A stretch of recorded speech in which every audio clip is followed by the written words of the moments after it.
Hello everyone, and welcome to Easy English Wins. I'm so glad you're joining me today. In this lesson, we're going to look at some special English phrases that people use at work. Now, sometimes these phrases can sound a little strange. They're called idioms. But please don't worry, I'm here to help you understand them, one by one. So have you ever been at work, maybe in a meeting, and your boss says something like, "We need to put out some fires," and you just smile and nod, but inside you're thinking, "Fires? What fires?" It can be pretty confusing, right? Well, you are not alone. A lot of English learners feel this way. But today, we are going to learn what these funny phrases really mean, so you can feel much more confident at work. If you're a beginner, don't worry, I'll explain everything slowly and very clearly. Ready? Let's get started. Okay, so here's our plan for today. We're going to learn about these work idioms in 5 easy parts. You can think of it like a story, the story of a project at work. First, we'll cover phrases for starting a new job. Then, we'll look at different ways of working. After that, we'll learn about talking with our colleagues. Next, we'll see what to say when there are problems. And finally, we'll learn a great phrase for when the workday is over. It's going to be super useful. Ready for our first section? Awesome. Let's talk about starting a new job. That first week, or even that first month, you're going to hear a lot of new words and phrases. So let's learn some of the most important ones together. Okay, our very first idiom is get your foot in the door. Let's say that slowly together. Get your foot in the door. So what does it mean? Well, it means you get your very first chance, your first opportunity to work for a company you like. It might not be your dream job just yet, but it's a start. For example, say you really want to work in fashion. You might take an entry-level job. That's you getting your foot in the door. It's your first step to a great career. So you did it. You got your foot in the door. Fantastic. Now, on your first day, maybe a friendly coworker comes to you and says, "Don't worry, I'll show you the ropes." Let's practice saying that one. Show you the ropes. This just means they're going to teach you how to do the job. They'll explain all the important things. It's so helpful when this happens. Let's try saying it in a question. Repeat after me. Can you show me the ropes? Great work. But sometimes no one is there to help you. Sometimes you are thrown in the deep end. Let's say it slowly. Thrown in the deep end. Imagine being at a swim pool. The deep end is where the water is very deep. This idiom means you're put in a new and difficult situation with no help. You have to learn how to do things very fast, all by yourself. It can be stressful for sure, but you also learn a lot.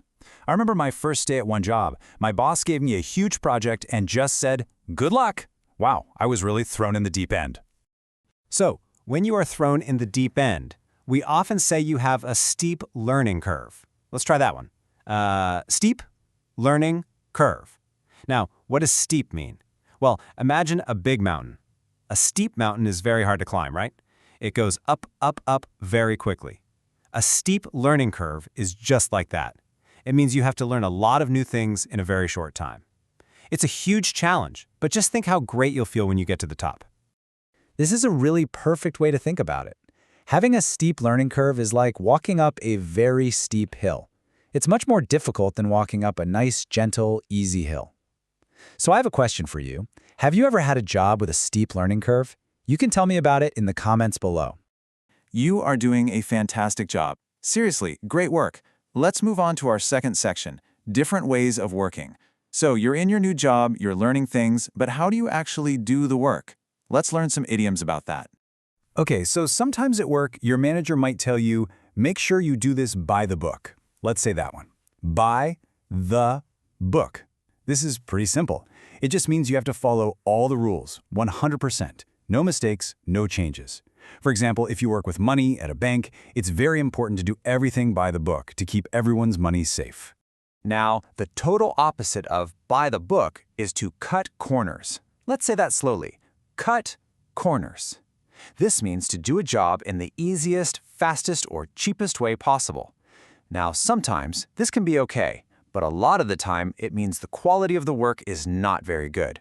For instance, if a company cuts corners when making a phone, it might break easily. Not good. Let's look at this chart here. It makes the difference really clear. When you do things by the book, you follow the rules and focus on high quality. But when you cut corners, you might bend the rules a little, and you're more focused on speed or saving money. So what do you think? In your job, is it usually better to do things by the book? Okay, now what if you have a really big and difficult project? You can say, I have my work cut out for me. Let's practice that one. Have your work cut out for you. For example, your boss says you have to write a 50-page report and it's due tomorrow. Oh my goodness. In that situation, you really have your work cut out for you. But you know what? Sometimes a job looks really hard, but it's actually super easy. When that happens, you can say you make light work of it. Let's try that. Make light work of it. This means you finish something very quickly and easily, and that's a great feeling, isn't it? For example, I thought that report would take all week, but my team and I made light work of it and finished in one day. You're doing so well. We're more than halfway through.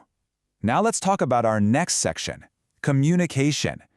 At work, talking to other people is so important. So, let's learn some key idioms that will help you communicate even better with your colleagues. Okay, you will probably hear this idiom all the time at work. It's touch base. Let's say it together. Touch base.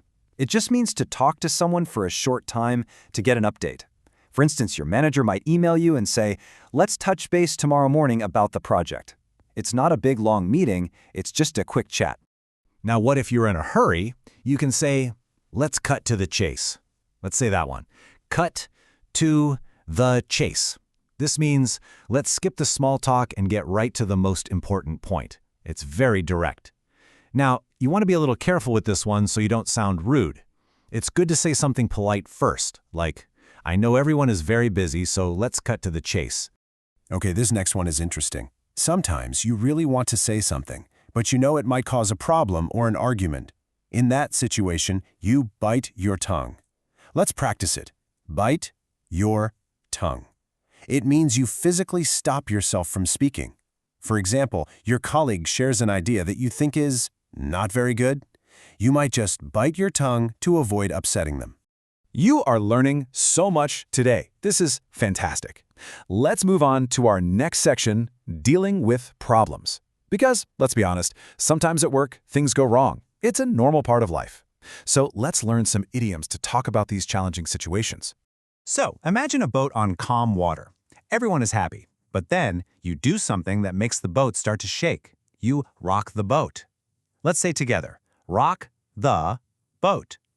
This means you do or say something that upsets people and causes problems. For example, if the whole team agrees on a plan, but you suddenly say you don't like it, you are rocking the boat. So, sometimes it's better not to rock the boat. This is a very common one. Put out fires. Let's say it slowly.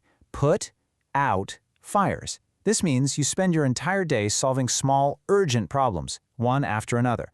And because you're so busy with these small problems, you can't do your own important work. For example, you might say, I didn't get any of my real work done today. I was just putting out fires all day long.